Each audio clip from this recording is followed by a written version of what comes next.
Hi, welcome to She Spice. No mystery Katt Williams and his viral Club Shay appearance stirred things up lately, and the far-reaching influence of the meeting keeps on being seen up until today.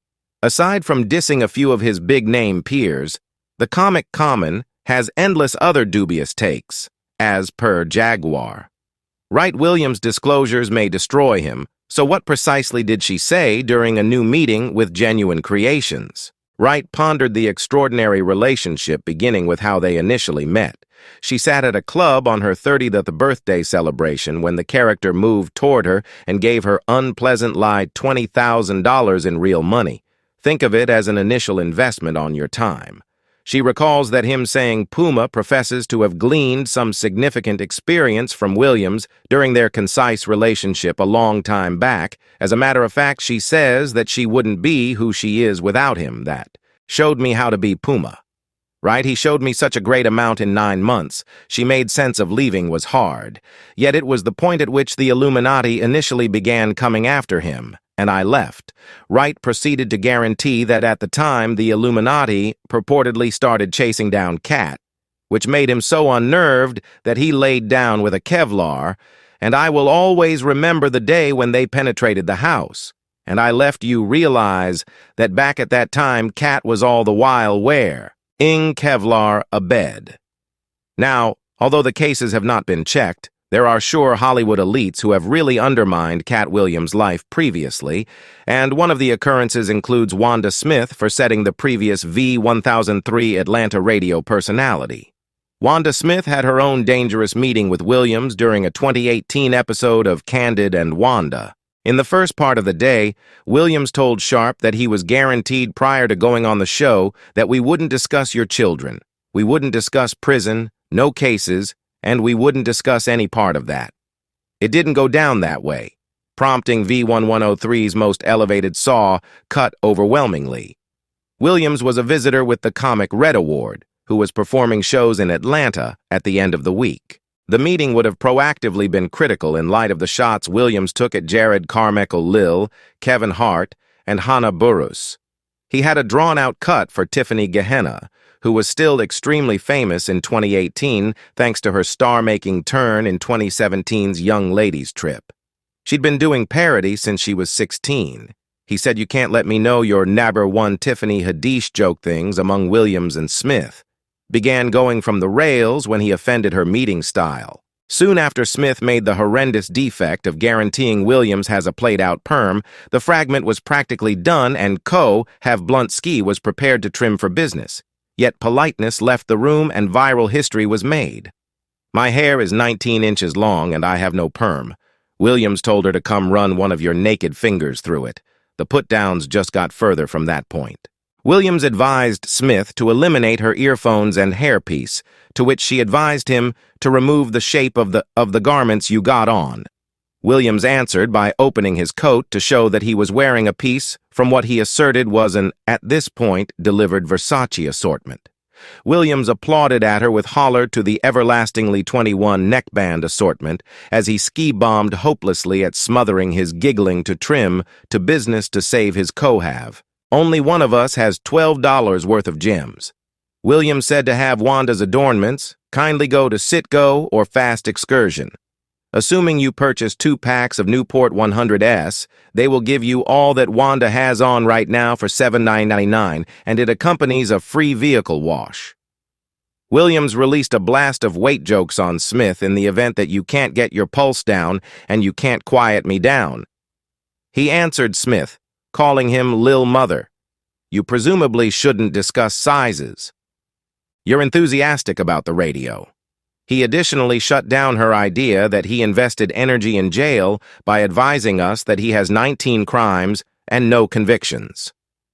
The aftermath of the meeting might have made for an episode of Atlanta the day after Smith's significant other Lamora dealers purportedly went up against and pursued Williams into a home warehouse.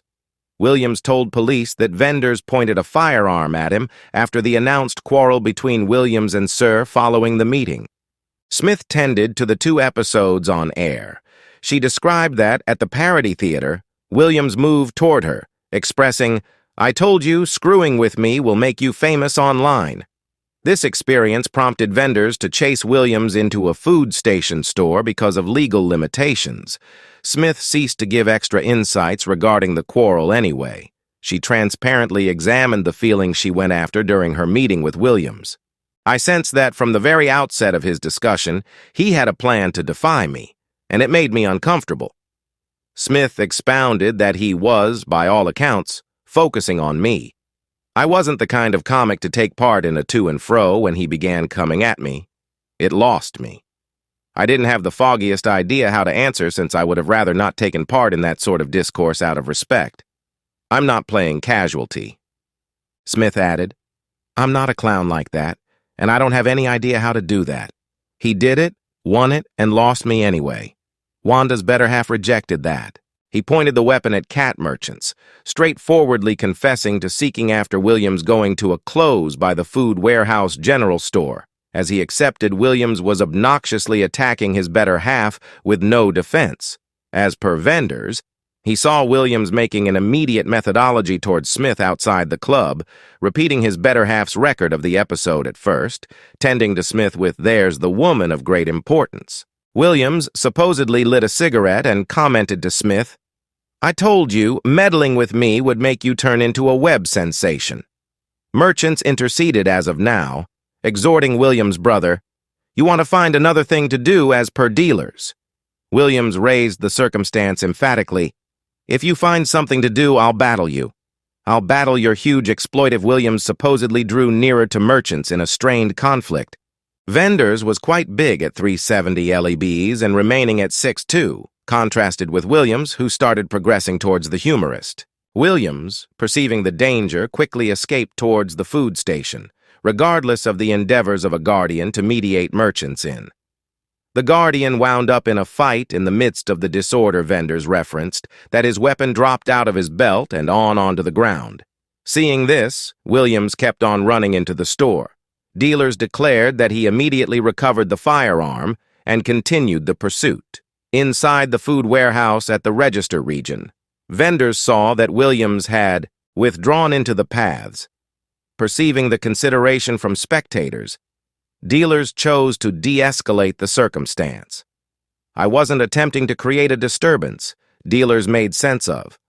I continued to stroll past the guardian. I was sorry. Nothing private against you. He doesn't pay you enough to finish this work. I could tell from his appearance and disposition that he needed no piece of what Katt was doing. Vendors who had been conveying a weapon for 10 years recognized that he some of the time fails to. Remember, he even has it prominently. He didn't have the firearm in that frame of mind on that specific night. Merchants needed to explain that Williams started the circumstance. Not him, as per dealers. The occurrence didn't have anything to do with the on-air chat, rather. It was about Williams focusing on his better half when he came to the club. What is happening compelled me seemed to be the most vulnerable, lamest individual on the planet.